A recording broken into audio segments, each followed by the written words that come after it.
O assunto, a alma humana, é dos mais espinhosos com que já deparou o homem. Curioso, porque é sua alma e, no entanto, é dos mais espinhosos. Antes de prosseguir, dou já a bibliografia mínima necessária para o entendimento perfeito da alma humana. Primeira obra, o comentário de Santo Tomás ao De Anima, sobre a alma, de Aristóteles. Não sei que tradução recomendar-lhes, né? Li-o em latim. Bom, e não tenho notícia de tradução boa. Posso estar enganado. A segunda obra são as questões disputadas sobre a alma, com tradução de Luís Astorga, e que foram publicadas pela Realizações. Este, sim, recomendo a tradução, etc., etc., e é um livro fundamental para o entendimento desta questão. E o terceiro, traduzo eu mesmo agora. Essa é a questão disputada sobre as criaturas espirituais. Também será publicado pela Realizações. Estas três obras são suficientes, em princípio, para o entendimento do assunto. Mas, ao final, tratarei a questão de outro ângulo, explicando desde já minimamente. Podemos estudar a alma por três ângulos. Do ângulo de sua origem, 2. Do ângulo dela em si mesma, tá? De si. E 3. Quanto ao que lhe acontece após a morte. São estas três questões que se podem tratar, de modo geral, com respeito à alma. Começarei esta árdua aula pelas duas questões finais, a alma em si e o que acontece à alma após a morte do corpo. Pois bem, como já deixei meio que anunciado, conquanto seja a nossa,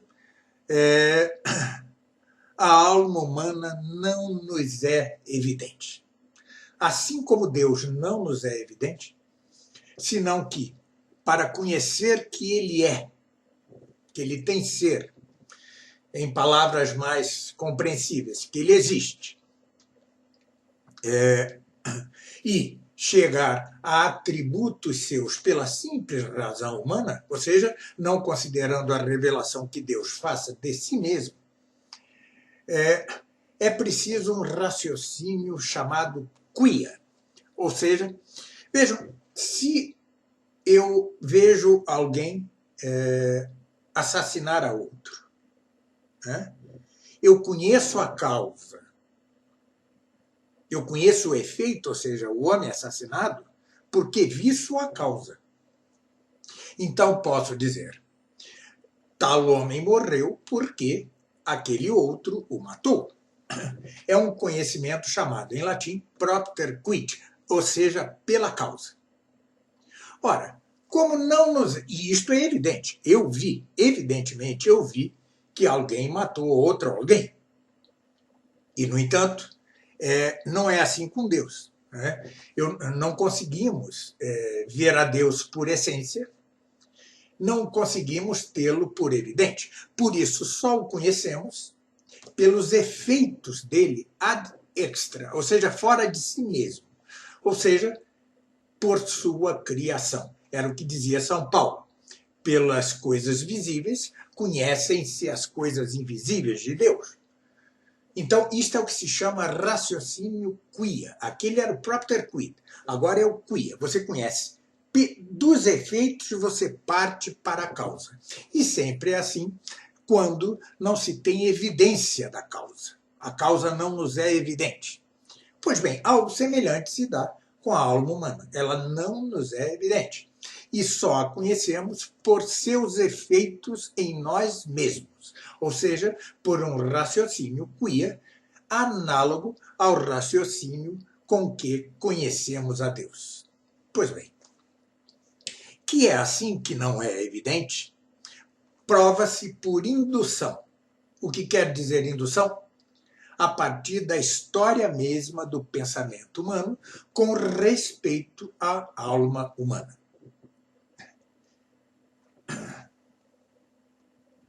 Muitos povos simplesmente desconheciam a alma humana, pelo menos enquanto algo imaterial. Por exemplo, na Grécia mais antiga, da época micênica, quando havia o culto dos antepassados, os antepassados eram enterrados no termo da propriedade familiar e dali, enquanto cadáveres, eles regiam a vida doméstica. Enquanto cadáveres. Lembremos-nos dos faraós. Eram embalsamados após a morte e iam para o pós-vida como se fossem para outra vida, levando utensílios, objetos preciosos, de metal precioso, como se fossem desfrutar em outra vida materialmente, tal como viveram a vida aqui. Ou seja, a noção de alma era difusa. Entre outros povos, entre os gregos também, a alma residia no coração. Alguns dos antigos filósofos pré-socráticos diziam isso. A alma está no coração. Ou seja, nenhuma distância, sentia-se que algo nos era o princípio formal. Mas não se tinha noção precisa da distinção entre corpo e alma, ou seja, entre algo material, sensível, e algo imaterial, ou, como diria Platão, suprassensível. Ainda hoje, várias religiões creem que a vida eterna se funda em certos prazeres materiais, né? Ora, e isto foi assim, vejam na mitologia grega, a alma humana em geral ia viver em estado como que larvar, como uma sombra no Hades, ou seja, nos infernos. Infernos aqui, agora como o lugar para onde os mortos estão simplesmente. Como uma sombra. Os únicos que escapavam ao destino de ser sombra eram os heróis, que se tornavam semideuses após a morte. Pois bem, toda essa confusão múltipla, se quiser retroceder um pouquinho, o hinduísmo, né? No hinduísmo, a alma humana era como uma centelha de fogo saída do deus fogo ígneo, que era Brahma. Ou seja, panteísmo mesclado com indistinção entre matéria e não matéria. Pois bem, isso seguiu assim até que o gênio de Sócrates conseguiu dar estatuto efetivamente individual à alma humana. Ou seja, a alma minha é minha. Ela é a parte principal minha, assim como é a parte principal de Joana, de João, de José, de Maria. É a parte principal. É aquela que rege esse conjunto de corpo e alma. Mas não tinha, naturalmente estou abreviando, mas não tinha Sócrates ainda instrumentos metafísicos e físicos necessários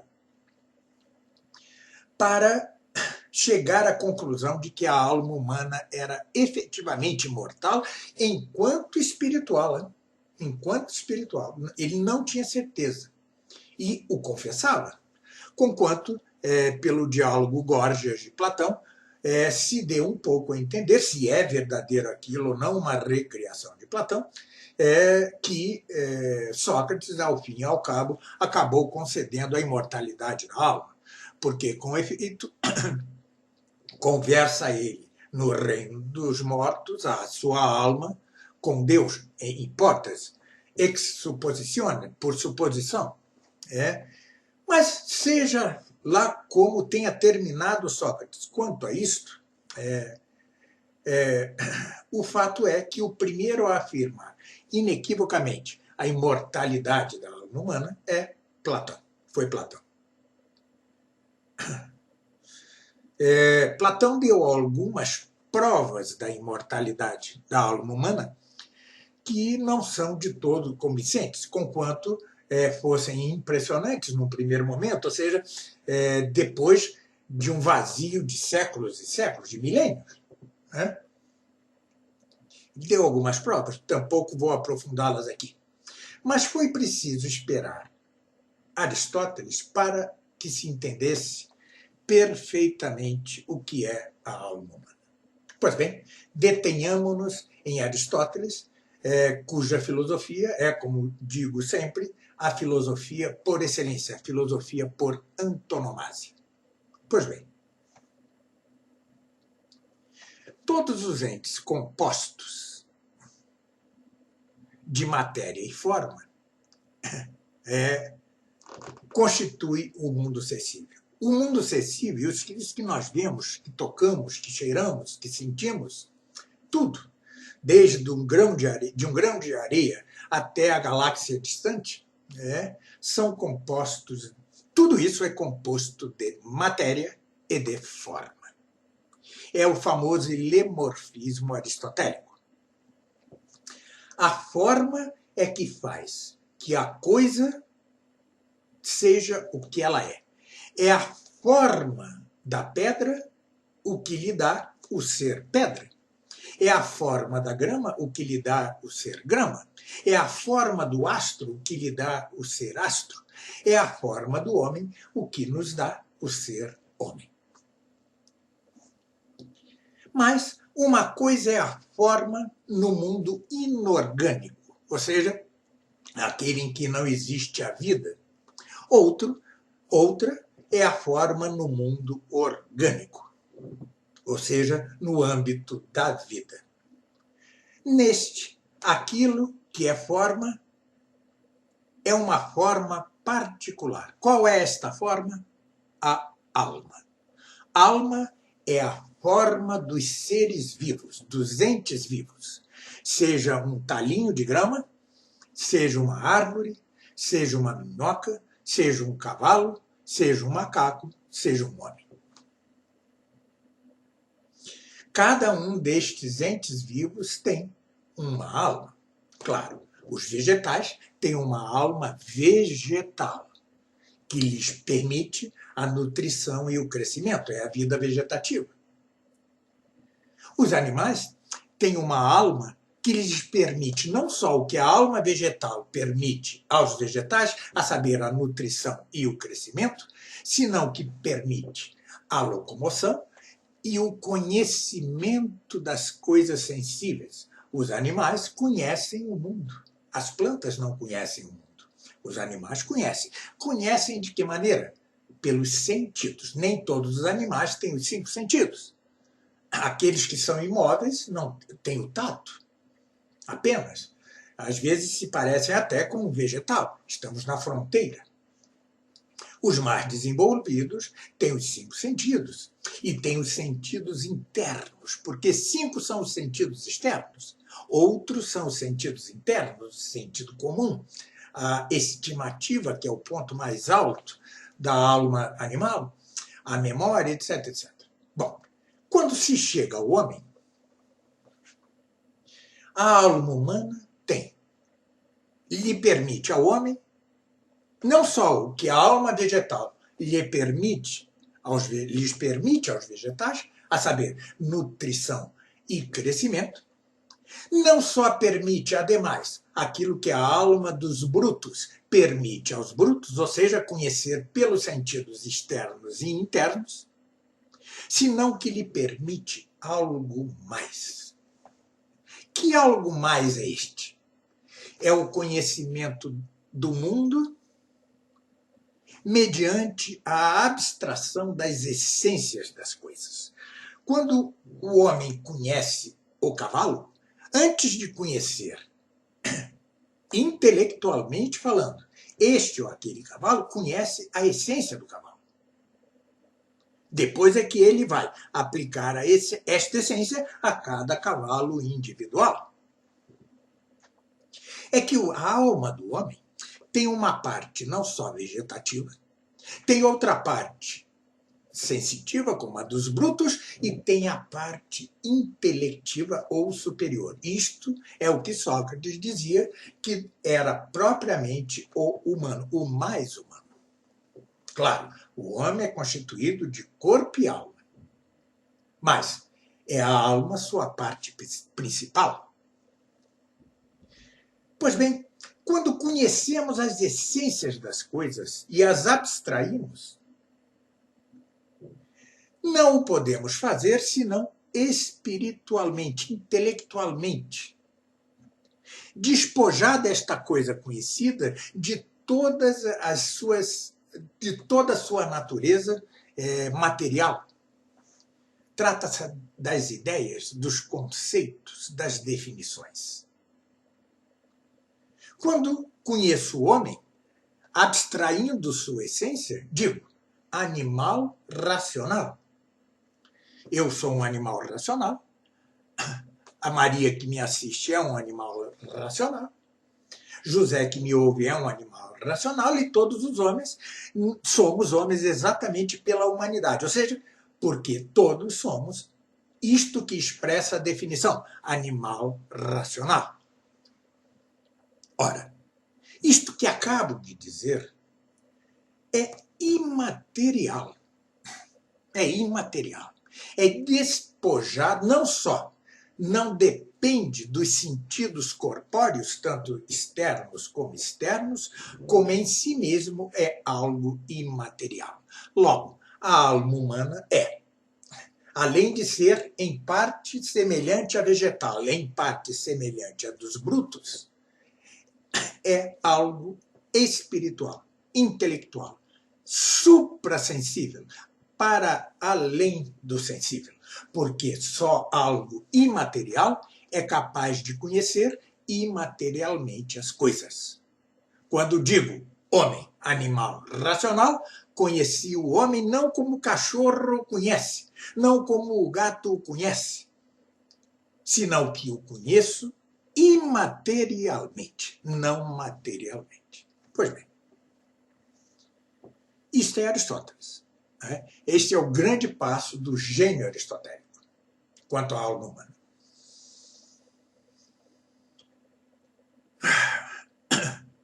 Mas, se assim é, a alma é imortal, porque o espiritual, o imaterial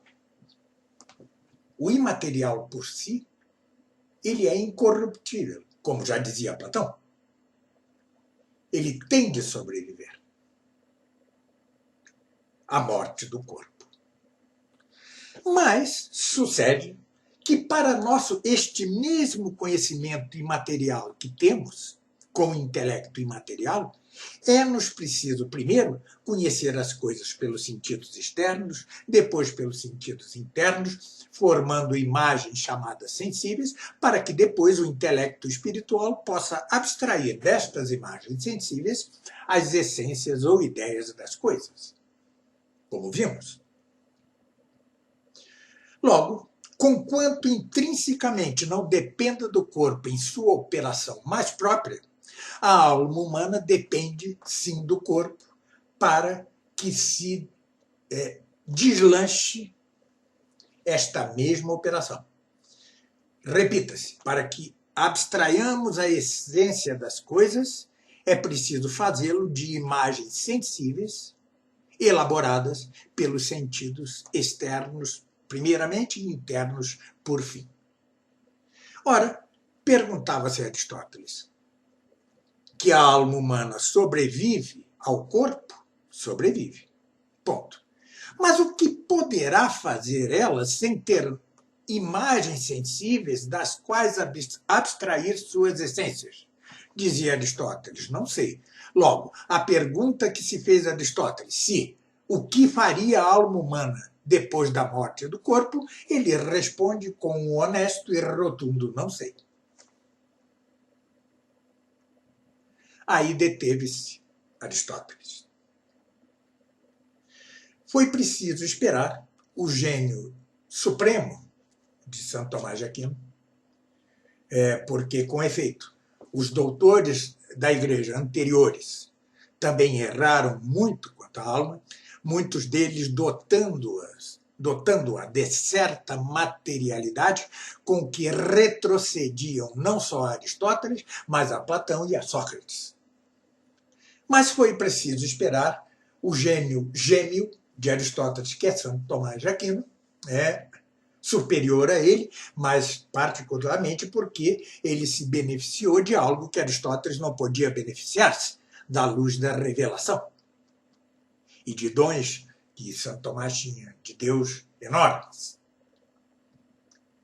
Pois bem, então aqui começa a confluir o estudo da alma humana do ângulo natural com aquilo que nos é dito sobrenaturalmente da mesma alma humana, ou seja, por revelação divina. Agora estamos numa confluência. Então, estabeleçamos que, com Aristóteles, nos detivemos no umbral da ignorância. Não sabemos o que faz a morte, a alma depois da morte do corpo, conquanto saibamos que ela não pode morrer, porque aquilo que é imaterial, espiritual, não pode perecer, não pode corromper-se. Pois bem,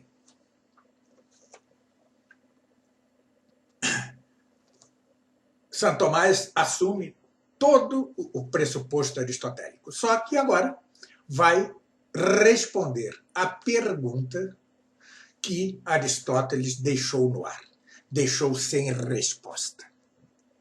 Pois bem, repita-se que, auxiliado pela luz da revelação e pelas graças que recebeu e por sua inteligência suma, em grande parte gêmea de Aristóteles, mas superior a ela, repita-se, Santo Tomás vai dizer o seguinte: a nossa alma, como dizia Aristóteles, sobrevive à morte do corpo. Que poderia fazer ela por si? Muito pouco. Conhecer-se, conhecer as outras criaturas espirituais, como os anjos, pouca coisa mais. Não vou entrar em detalhes, que é um assunto árduo para um vídeo. Ela, por si, pouco poderia. Claro que funcionaria. Ou seja, ele já responde, mesmo do ângulo do que se alcança pela razão, ele já responde de forma positiva aquilo, dá a resposta positiva que Aristóteles não soubera dar. Já se conhece a si mesmo, tem algumas ideias, etc., etc., mas objetivamente não pode abstrair mais ideias, conceitos do mundo sensível. Por quê? Registre-se desde já. As almas separadas do corpo não têm contato algum por si com o mundo sensível, com este mundo aqui embaixo. Por si não tem nenhum. Por impossibilidade. A alma humana, quando morre o corpo, sobrevive a ele, mas as funções vegetativa e sensitiva, ou seja, cognoscitiva pelos sentidos, como dos animais, ficam paradinhas. Ficam ali latentes como em sua raiz. Mas não funcionam, obviamente. Para que funcionasse, necessitariam do corpo, mas já não há o corpo. A alma está desencarnada. Muito bem. Mas sabemos pela revelação que as almas, depois da morte, já têm seu destino não é uma boa palavra, já tem seu fim eterno selado, depois da morte, depois do julgamento individual. Então, confluem duas coisas aí. Primeiro, conquanto a alma não possa por si funcionar perfeitamente, razão porque diz Santo Tomás que a alma, por si, entregue a si mesma, sem o corpo e sem nada mais, é uma pessoa truncada, palavras de Santo Tomás na Suma Teológica. No entanto, por abrir-se ao influxo das ideias angélicas, dos anjos, ainda estamos na filosofia natural, na filosofia racional, né? No âmbito da razão, ela já pode funcionar melhor. Porque assim como Deus infundiu na mente angélica, digamos assim, espécies, ideias que lhe são inatas, assim também os anjos, como o fazem entre si, segundo as suas diversas hierarquias, farão com as almas humanas. Então, a alma humana, que por si, separada do corpo, pode muito pouco, poderá, no entanto, abrir-se ao influxo das ideias angélicas, e já daí funcionará muito bem. Mas há mais que isso. As almas que já têm, depois da morte, a visão beatífica, já funcionam em sua perfeição total. Porque a visão beatífica é o fim mais precípio do homem, é o fim do homem. O fim do homem é um só, é Deus. Mas ele pode ser visto por dois ângulos.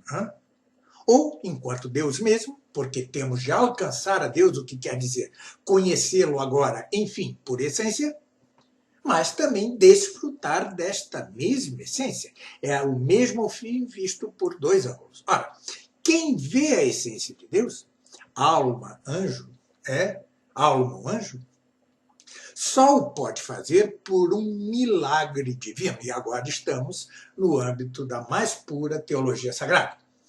Por um milagre divino, qual seja a deiformação da mente, ou angélica, digo mente para facilitar, né?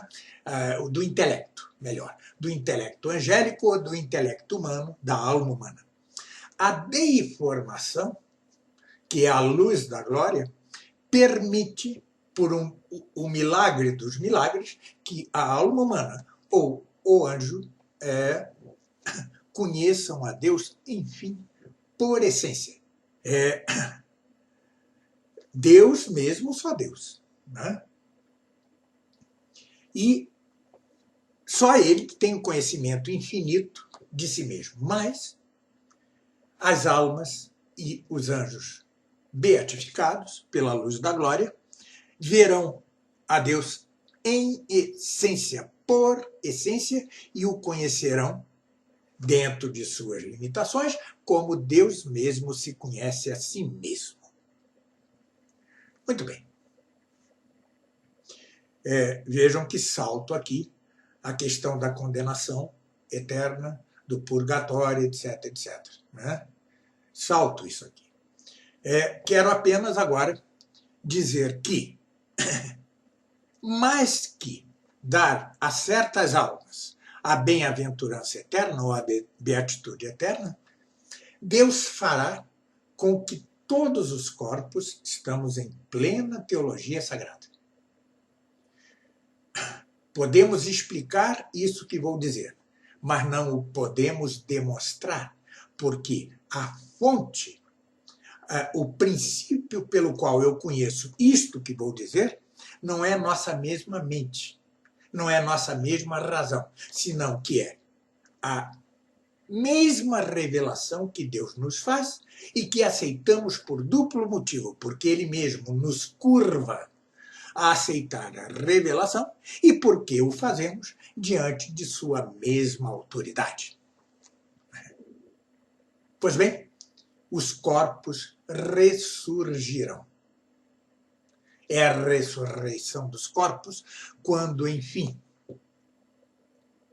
toda a unidade original perdida por Adão e Eva, ou seja, a unidade de corpo e alma, se refará. É a regeneração completa da espécie humana. Não de todos os indivíduos da espécie humana, porque alguns, infelizmente, conquanto ressurjam, não terão a beatitude eterna.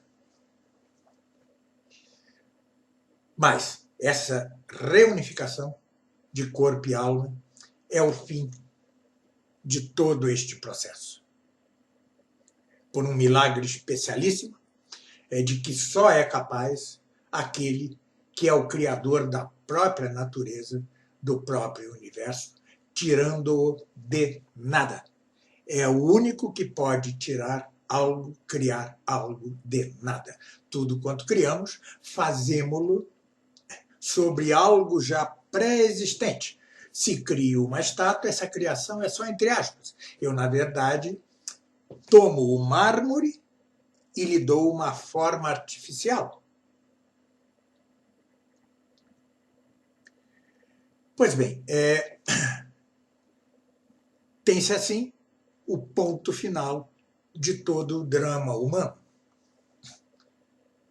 A alma que já via a Deus por essência era perfeitamente beata, perfeitamente feliz. A beatitude quer dizer felicidade. Mas como que lhe restava uma pontinha? Faltava algo. O quê? A reunificação de corpo e alma. Porque, na verdade, o homem foi feito para ser composto de corpo e alma. Sucede apenas que, agora, este corpo que se reúne à alma e que vem como de nada, assim como Deus criou todo o universo, este corpo agora servirá à alma de tal modo que a alma controlará não só seus movimentos, não só as potências inferiores da alma, como a irascível ou a concupiscível, não haverá necessidade de nada mais com relação a estas potências, não só sua parte superior, ou seja, intelectivo, volitivo, estará aderida a Deus perfeitamente, senão que controlará do corpo até o movimento da mais ínfima proteína ou molécula. Tudo isso que Michael Behe fala em sua exposição do design inteligente, a vida molecular, interna molecular, será controlada pelo intelecto humano, pela parte superior da alma humana. Ponto final aqui. Mas tratamos, então, da alma humana em si e da alma humana quanto a seu fim. Resta tratar quanto à sua origem. Pois bem, São Tomás, cujos acertos montam a centenas de milhares, são incalculáveis seus acertos, cometeu 4 erros, ou 5. Né? A maioria dos quais, ou todos os quais, pode até dizer-se, decorrentes de conhecimentos insuficientes da ciência da época. Por isso, ele adotou, arredondando, digamos, a fórmula aristotélica para a origem da alma. Segundo ele, a origem da alma, a alma só seria infundida no embrião humano entre a 8ª e a 12ª semana de gestação. Vejam, atenção, ele não era abortista. Os abortistas usam o argumento por conta própria. Nem vou tratar isso. Estou falando de coisas sérias aqui. Mas isso está equivocado. Claro, quase todos os doutores iam mais ou menos pelo mesmo caminho, ou pelo menos se calavam. Poucos, se não um só, talvez um só mesmo, o afirmou peremptoriamente. Não, a alma humana é infundida por Deus assim que se forma o embrião. São Máximo, o confessor. Foi o único. Há outros que chegaram perto, mas poucos, 2 ou 3. São Máximo é o mais contundente. Bom, se assim Santo Tomás também teria podido acertar.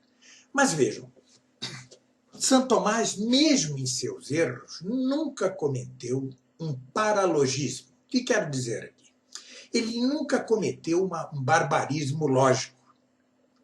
Ele errou por insuficiência de premissas, não por erro lógico ou paralogismo. Mas o fato é que errou. Hoje sabemos perfeitamente que, por mil caminhos, pelas próprias descobertas microscópicas da ciência, por exemplo, assim que se forma o embrião, já está lá o genoma humano. Ora, o genoma humano já pressupõe um corpo humano organizado, como a forma ou alma é o que permite a organização do corpo. Logo, a alma humana tem de estar no corpo desde o início, assim como a alma de todos os animais e de todos os vegetais. Desde o início, os embriões, os germes, vegetal, animal bruto e animal humano, desde o início estão informados por sua alma. A diferença é que a alma vegetal já é natural, a alma animal é, como se diz em filosofia, eduzida dos seus pais, enquanto a alma humana é infundida, dada por Deus mesmo diretamente a cada embrião formado, a cada zigoto, para termos uma terminologia mais moderna. A cada zigoto, Deus infunde sua alma. Logo, se o universo como um todo foi criado de uma só vez por Deus, e foi criado de tal modo que as causas segundas agem por Deus, Deus mesmo fez que as causas segundas agissem por ele, de modo que não há recriação constante do universo, ele já foi criado de uma só vez. Agora não. A única novidade na criação é imaterial. É cada alma humana criada e infundida no momento mesmo em que se forma o zigoto humano.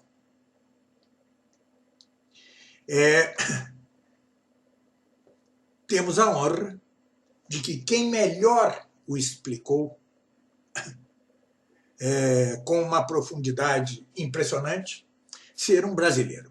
É o padre Luiz Carlos Lott, cujo livro, A Alma do Embrião Humano, recomendo efusivamente. Vejam, é preciso registrar, infelizmente, que, com respeito ao meu querido padre Lott, tenho divergências radicais. Ele segue a doutrina conciliar ou do Concílio Vaticano II, enquanto eu a rejeito e me oponho a ela e ao magistério que lhe é posterior. Ele não.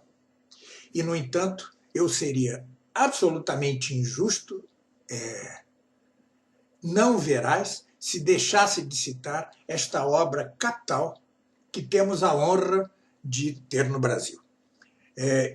O livro que se encontra na internet em PDF. Foi assim que eu li. A Alma do Embrião Humano, e tem um longo subtítulo, conquanto em sua parte final faça referências a esse mesmo magistério que não posso admitir, por razões que um dia, se Deus quiser, exporei no debate com o professor Carlos Ramalhete. Se não houver, comprometo-me a escrever sobre isso. Este mesmo livro é fundamental. É com muito gosto que o recomendo para quem queira entender de maneira equilibrada, mas definitiva, essa complexa, dificilíssima questão da origem da alma humana. Termino por aqui este vídeo. Espero ter-lhe sido de valia.